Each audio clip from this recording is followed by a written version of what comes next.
Hey everyone, and welcome to my SeaWorld San Diego 2026 planning guide. After being an annual pass holder for more than 8 years, I let my pass lapse back in 2024. But now we're back, and we're going to show you what's changed in the past 2 years and help you plan your visit to SeaWorld San Diego in 2026. So let's get going.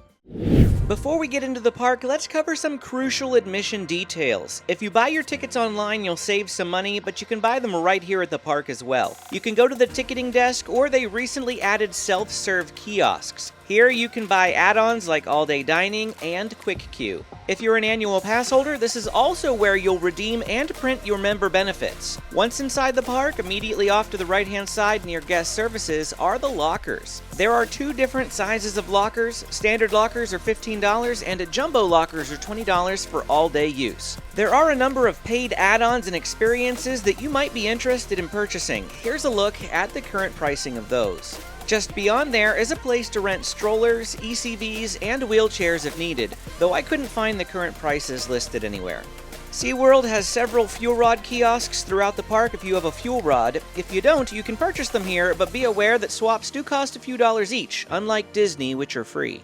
We're going to divide this guide into several different sections, and we're going to start with the outdoor exhibits. The first one that you'll encounter is right here inside the park entrance gates, and it's the touch pools. These feature a variety of animals, including bamboo sharks and cleaner fish. The bamboo sharks are pretty elusive, but if one does come up close, you are allowed to touch them, as the name of the area implies. The cleaner fish, on the other hand, are super fun. If you stick your hand in the water, they'll swarm you and gently nibble at your skin. I enjoyed this so much, I do it most every time that I come. It's the simple things, right? If we turn left from the entrance and head west, going clockwise around the park, we'll arrive at the Orca exhibit. There are both above water and below water viewing areas, but the underwater viewing area is absolutely the best way to experience the orcas. You can stand face to face with them as they glide past the glass. Up top and around the corner is a large glass above water viewing area where you might also be able to catch a few sights of the orcas, but it's not as impressive as the below water viewing. Around 1 p.m. daily, and an additional time slot at 5 p.m. on weekends, the above water viewing area also hosts a special presentation tied to the Dine with Orcas experience. If you're curious about that, we have done a full review in the past, though it's probably a bit outdated at this point. However, I'll link to it down in the description anyway. I am aiming to revisit the experience and create a video on it sometime throughout the year, so hit that subscribe button if you want to see it when it drops. This area is also home to one of 2 entrances for Orca Encounter, which we'll talk about a little bit later.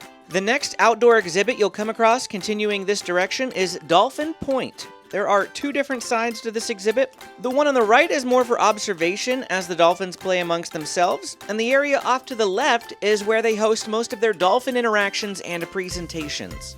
This area is now doing a lot more heavy lifting than it used to, with the Dolphin Adventures Amphitheater currently closed for refurbishment.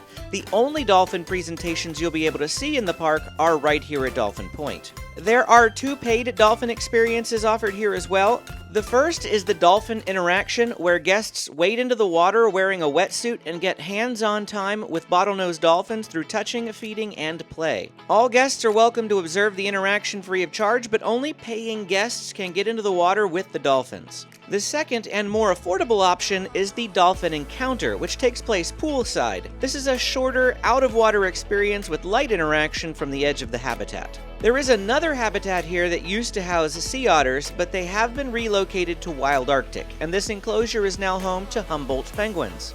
Looking at their website and app, it's unclear if they still do trainer talks in this area. But even if you don't pay for an experience here, Dolphin Point is absolutely worth checking out. In the far back left corner of the park is a small outdoor viewing area for sea turtles. Alternative viewing is available from Shipwreck Reef Cafe. There's not much else to say here. Just a short walk away near the Manta roller coaster, which we'll cover a bit later, are the Bat Ray Shallows, which is a touch pool. Though it's not always open, they do have food for purchase that allows you to feed the bat rays. It's a little pricey at $11 for guests and $10 for pass holders, but it's one of the cheaper paid experiences here at SeaWorld San Diego, and it is a lot of fun. You hold the fish between your fingers, place your hand in the water, and the bat rays swim over and literally vacuum the food right out of your hand. It's really cool. Just outside the Sea Lion Amphitheater toward the center of the park is Sea Lion Point, home to both California sea lions and harbor seals. Just like the bat rays, this is another location where you can purchase food at select times to feed the animals. The cost is the same and can be just as fun. This area is loud, energetic, and very entertaining, especially if the animals are active. On the other side of the Sea Lion Amphitheater is a flamingo viewing area, though as of the time of this filming it's currently being cleaned and the flamingos are off exhibit, but hopefully they'll be back by the time you visit. That's it for the outdoor animal viewing areas, but SeaWorld San Diego is also home to 5 major indoor exhibits as well as a number of smaller aquariums. Located behind Dolphin Adventures, Turtle Reef is the first indoor exhibit we'll cover here. Inside, you'll see green sea turtles, loggerheads, and hawksbill turtles, along with various fish species. Trainers occasionally give talks here, and the exhibit is well-paced and easy to explore. It can get pretty crowded in here during the busy season, so take your time and try not to rush through it. I find it a really relaxing environment for turtle watching. When you exit Turtle Reef, normally you'd be positioned perfectly to enter Shark Encounter. As of the time of this filming, the entire exhibit is closed and under construction as SeaWorld reimagines the experience. According to SeaWorld, Shark Encounter is being rebuilt as an all-new shark habitat with a stronger focus on education and conservation, and it's expected to reopen in spring of 2026. For now, there's no walkthrough or viewing available here, but this is definitely something to keep on your radar for a future visit once the renovation is complete. On the eastern side of the park, you'll find Penguin Encounter, one of the coolest animal stops at SeaWorld San Diego. Literally. The exhibit features a climate-controlled habitat designed to replicate the cold environments these penguins thrive in. You'll see several species swimming and gathering along the ice with viewing areas that let you watch them both above and below the water. One thing worth noting, SeaWorld San Diego no longer has emperor penguins. They've been relocated to SeaWorld Orlando, which is honestly a bit of a bummer since this used to be the only place in the US where you could see them. At the far end of the enclosure, you'll find a puffin habitat, and while they aren't penguins, they are still cute little guys worth checking out. Next door is Wild Arctic, one of the more immersive indoor exhibits at SeaWorld San Diego. Inside, you'll find beluga whales, walruses, and those sea otters we mentioned earlier. There are several large viewing areas both above ground and underwater that let you watch them swim and interact up close. I could watch the belugas all day. It is so mesmerizing. What really sets Wild Arctic apart, though, is the environment itself. The exhibit is designed like an Arctic research outpost with themed spaces like a base camp, a wall of ice, and interactive elements that make this feel more like an experience than a traditional aquarium. And the newest indoor exhibit at SeaWorld San Diego is Jewels of the Sea, the jellyfish experience, and it's an easy one to just slow down and enjoy. Inside, you'll work your way through darkened rooms filled with softly lit jellyfish drifting through tall tanks and archways. The lighting and sound design encourage you to stop, watch, and take it all in, and it's surprisingly easy to lose track of time just standing there and observing. For me, this is another one of those exhibits where I could easily spend an hour here. In addition to the 5 major indoor habitats, there are also several smaller aquariums around the park, such as the Bayside Aquarium. It's tucked away off to the left-hand side of the Bayside Amphitheater in the far back corner of the park, so it's easily missed. Here you'll find the coral cat shark, along with a host of other fish. You won't likely spend a lot of time here, but if you're passing through, you might as well check it out. Just off the bat ray shallows that we mentioned earlier is a staircase that will lead you down to an aquarium that's also viewable from the Manta Q. On my most recent visit, however, they had a chain blocking access to the aquarium-only viewing. For the next exhibit, we have to go clear to the other end of the park where Journey to Atlantis is located. Similar to Manta, there is an aquarium viewing here as well, but it's not accessible when the ride is closed for the winter. And the last of the indoor exhibits is a combination of aquariums near Electric Eel and the Ocean Explorer part of the park. Here you can see California moray eels, as well as a separate little building that houses crabs and octopuses. This building also features some crawl tunnels for kids who want to get a different viewing perspective inside those aquariums. One thing SeaWorld San Diego does really well is shopping and merchandise. Most major indoor exhibits exit through a gift shop, so you'll pass through them as you go without having to hunt anything down. If you want orca gear, check out the Whale Shop by Orca Encounter. If you want penguin merch, there's a gift shop at the exit to Penguin Encounter. For cute turtle finds, check out Reef Gifts at the exit to Turtle Reef. And the Wild Arctic Trading Post has the largest selection of SeaWorld Rescue apparel. The SeaWorld store near the entrance has the widest overall selection, though, along with dated merchandise for 2026. If you're looking for t-shirts, mugs, pins, hoodies, or stuffies, this is the place to go. The Explorer's Cafe gift shop is where you'll usually find seasonal merchandise, especially during events like Christmas and other limited time celebrations. Near the exit to Penguin Encounter, you'll also find the Seasons store, which changes merchandise throughout the year. At Christmas, it's home to Rudolph the Red-Nosed Reindeer merchandise, and during the Halloween season, it switches over to Hallow-Scream apparel and souvenirs. One smaller but really useful stop is the SeaWorld Rescue Junior store, especially if you're visiting with kids. They sell swim clothes and quick-dry apparel here, which is a lifesaver if your kid wants to get wet in the nearby play areas and you didn't bring a change of clothes. Now let's move on to the shows. There are 3 major animal amphitheaters and 2 performance stage theaters. The first is Orca Encounter. This is SeaWorld San Diego's signature show and is a reimagined orca presentation that replaces the old theatrical shows with an educational, more animal-friendly, and conservation-focused experience. During the presentation, you'll see orcas display a variety of different behaviors, from swimming and breaching to interacting with their trainers, all while you learn more about their intelligence, social dynamics, and the science behind how SeaWorld cares for them. It's less about tricks and spectacle and more about connection and understanding, showing these animals as the powerful social predators they are. That doesn't mean it's boring, on the contrary, it's still very enjoyable to watch. In the summer, I'd strongly recommend showing up at least 30 minutes early, if not more. The animal amphitheaters won't even open until 30 minutes prior, but I have seen long lines of guests standing outside waiting during busy summer weekend days, so come prepared. Each amphitheater also features splash zones, so if you don't want to get wet, consider sitting a little higher out of the marked seating areas. At the Sea Lion Amphitheater, you'll find Flippers, Facts, and Fun, the current Sea Lion presentation at SeaWorld San Diego. This show stars SeaWorld personalities like Clyde, Seymour, and Opie Otter. It blends animal behaviors, trainer interaction, and light humor into a family-friendly experience. Today, the show leans less into big theatrical comedy and more into natural behaviors and educational moments. You'll still see the sea lions show off their speed, agility, and strength, but with more focus on how these skills translate to life in the wild. It's an easy show to enjoy, works well for all ages, and gives you a chance to sit down and take a break during a busy park day. Even if you've seen previous versions of the show, it's still worth checking out to see how it's changed. If you're visiting during the Christmas season, keep an eye out for Clyde and Seymour's Christmas special. This version brings back more seasonal humor and holiday theming, and it's a fun, festive way to end your day. Regardless of the version of the show, one of the best parts is actually the pre-show, so be sure to show up at least 15 minutes early. But my advice about long lines during the busy seasons still applies here. During the pre-show, you'll meet Biff, a stage crew member who gets himself into all sorts of playful trouble. The bit is very tongue-in-cheek. Biff is clearly doing his job, but the joke is that he's not doing his job, which sets a fun, casual tone before the show begins. It's a small detail, but it adds personality to the experience and gives you a little extra entertainment if you show up early. The final animal-centric show at SeaWorld is Dolphin Adventures. This is my favorite show in the whole park. Right now, Dolphin Adventures is closed, and the Dolphin Amphitheater is undergoing major renovations.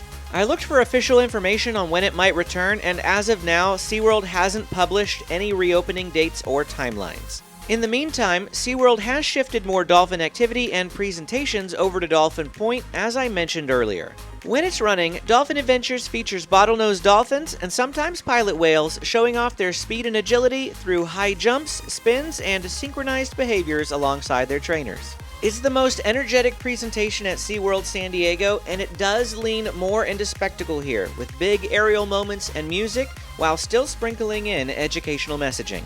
I've always enjoyed this one because it's fast-paced and visually impressive regardless of where you're seated. Once Dolphin Adventures returns, it's definitely going to be a must-see once again. In addition to these 3 amphitheaters, there are 2 stage performance theaters, the first of which is the Mission Bay Theater located in the back center area of the park. This location mostly hosts shows for little kids and always on a rotating seasonal basis. Things like the Happy Harbor Holidays sing-along for Christmas, or Opie Otter's Spooktacular Surprise over Halloween. They've even had high-energy summer shows such as the Gazillion Bubble Show, which was a personal favorite of my family. There isn't always a show here. If it's between seasons, the theater will remain empty. Several shows, though, like the Bubble Show, are also one-time things that we may never see again because the artist featured is contracted for a single season. We've seen similar one-off shows over at the Nautilus Amphitheater, located next to Electric Eel. This location is more geared towards adults, but it can still be fun for everyone. One such limited-time event was Adrenaline, featuring Annalise Knock, daughter of Bello Knock, who you might have seen on America's Got Talent. But they also have returning seasonal favorites such as Monster Stomp during SeaWorld's Hallow Scream event. This theater, as opposed to Mission Bay, gears itself more towards Broadway-esque 20-minute musical dance shows.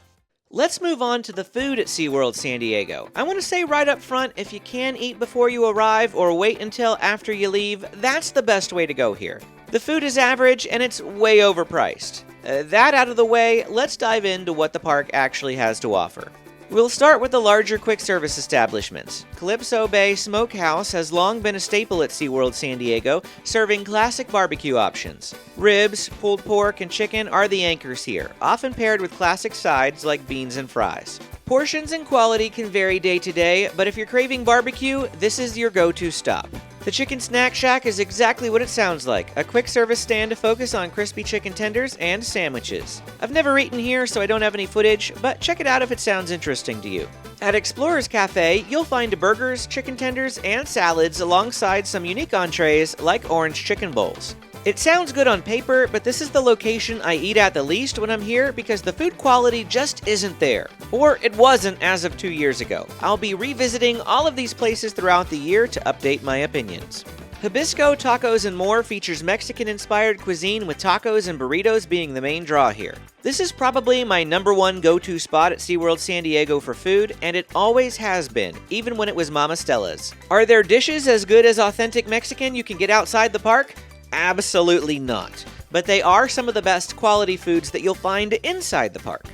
Right next door to Hibisco is Manta Pizza. Before Mama Stella's turned into Hibisco, it sold pizza as well. With the change in the menu, they still kept the pizza offerings, just moved it a building over and dubbed it Manta Pizza.